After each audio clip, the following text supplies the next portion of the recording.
சரண் Krishna YouTube சேனலுக்கு உங்களை அன்புடன் வரவேற்கின்றேன். உங்கள் குலதெய்வம் உங்களை தேடுகின்றது என்பதை உணர்த்தும் அறிகுறிகள் என்னென்ன அப்படிங்கிறத பற்றி தான் இந்த வீடியோவில் தெளிவாக நம்ம பார்க்க போகிறோம். நம்ம சேனலில் உள்ள வீடியோவை ஃபஸ்ட் டைம் நீங்கள் பார்க்குறீங்க அப்படின்னா மறக்காமல் நம்ம சேனலை சப்ஸ்கிரைப் பண்ணி வச்சுக்கோங்க. நம்ம சேனலில் தொடர்ந்து குலதெய்வ பதிவுகள், ஆன்மீக தகவல்கள் வந்து கொண்டே இருக்கும். வாங்க வீடியோக்குள்ளே போகலாம். குலதெய்வம் உங்களை தேடுகின்றது.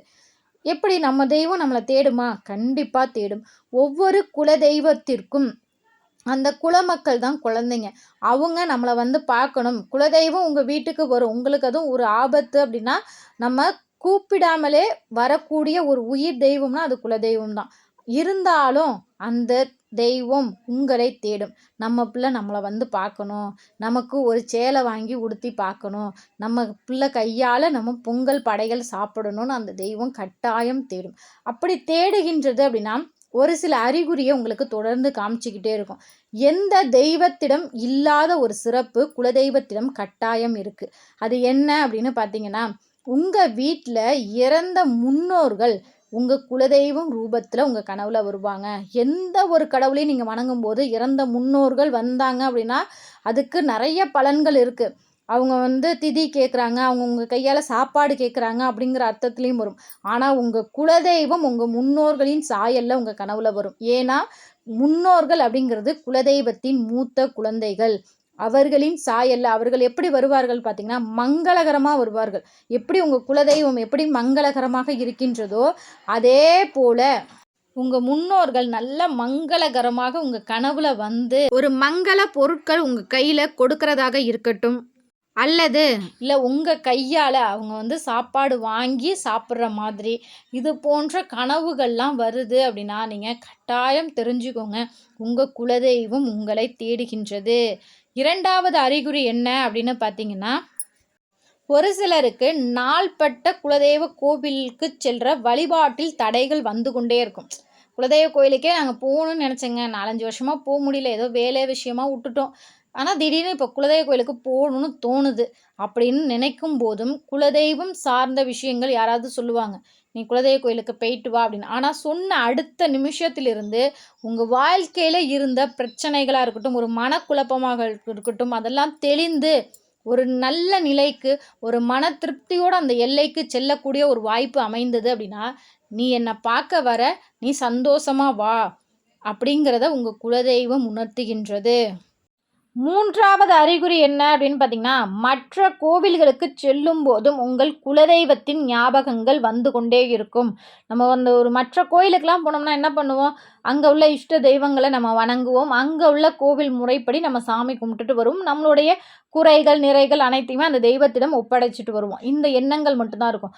ஆனால் குலதெய்வம் உங்களை தேடுகின்றது அப்படின்னா அந்த தெய்வம் கூட நம்மக்கிட்ட சொல்கிற மாதிரி இருக்கும், நம்ம குலதெய்வ கோயிலுக்கு போனால் என்ன, இந்த மாதிரி தானே குலதெய்வ கோயிலில் நின்னோம், நம்ம குலதெய்வ கோயிலே நமக்கு யாராவது பொங்கல் பிரசாதம் கொடுக்குறப்ப கூட நம்ம கோவிலில் சாப்பிட்ட மாதிரியே இருக்குல்ல, நம்ம குலதெய்வத்தின் ஞாபகங்கள் அந்த எல்லையில் இருக்கும்போது நினைவுபடுத்தி கொண்டே இருக்கும். அது ஏன் மற்ற கோவில்களுக்கு செல்லும்போது அந்த எண்ணங்கள் அதிகமாக வருது அப்படின்னு பார்த்திங்கன்னா, ஒரு தூய்மையான எண்ணங்கள் கொண்ட ஒரு நேர்மறை ஆற்றல் அதிகம் கொண்ட ஒரு இடம் கோவில்கள். அவங்க இஷ்ட தெய்வமே சொல்லும், உங்கள் குலதெய்வத்தை போய் நீ வணங்கிட்டு வா, நீ உன் குலதெய்வத்தை வணங்கினாதான் என்னாலையும் உன்னை அருள் பாலிக்க முடியும். எப்பேற்பட்ட ஆளாக இருந்தாலும் சரி, குலதெய்வத்தின் அனுகிரகம் இருந்தாதான் உங்கள் இஷ்ட தெய்வங்களின் அனுகிரகமும் உங்களுக்கு நிறைவாக இருக்கும். அடுத்த அறிகுறி என்ன அப்படின்னு பார்த்தீங்கன்னா, உங்களுக்கு குலதெய்வ கோவிலுக்கு செல்ல வேண்டும் அப்படிங்கிற ஒரு எண்ணம் வந்திருக்கலாம். அந்த எண்ணம் உங்களை மட்டும் அல்லாது உங்கள் வீட்டில் உள்ள எல்லாருக்கும் வரும். யாராவது ஒரு ஆள் சொல்லும்போது எனக்கும் தோணுச்சுப்பா, எனக்கும் போகணும் போல தான் இருந்துச்சு, ஆமாம் நானும் இப்போ தான் நினச்சேன் குலதெய்வ கோயிலுக்கு போயிட்டு வந்தால் கூட நல்லாயிருக்கும் அப்படிங்கிற ஒரு எண்ணங்கள் உங்கள் வீட்டில் உள்ளவங்க எல்லாருக்குமே வரும்.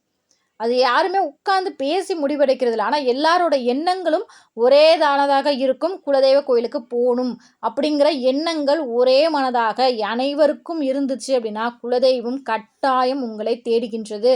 அதனால தான் ஒவ்வொருத்தரிடமும் குலதெய்வம் எல்லைக்கு வா அப்படின்னு அந்த தெய்வம் கூப்பிடுகின்றது.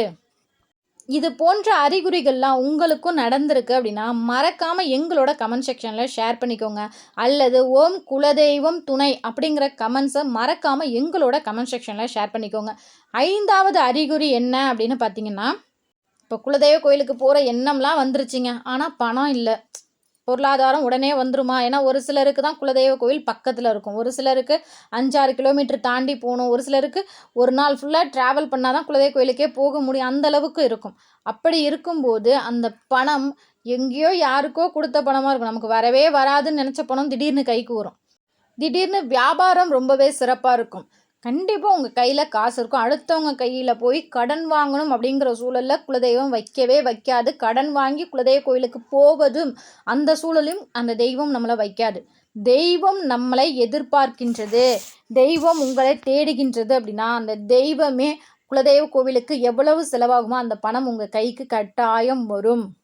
இந்த வீடியோ பார்க்குற உங்கள் அனைவரின் வாழ்க்கையிலும் உங்கள் குலதெய்வத்தின் அருள் நிறைவாக இருக்க வேண்டும் என என்னுடைய குலதெய்வம் மற்றும் இஷ்ட தெய்வத்தை மனதார வேண்டிக் கொண்டு இந்த வீடியோ உங்களுக்கு பயனுள்ளதாக இருக்கும் என்ற நம்பிக்கையில் மற்றொரு வீடியோவில் சந்திக்கிறேன். இந்த வீடியோ உங்களுக்கு பிடிச்சிருந்தா மறக்காமல் லைக் பண்ணுங்கள். நம்ம சேனலை முதன்முறையாக பார்க்குறீங்க அப்படின்னா நம்ம சேனலை மறக்காமல் சப்ஸ்கிரைப் பண்ணி வச்சுக்கோங்க.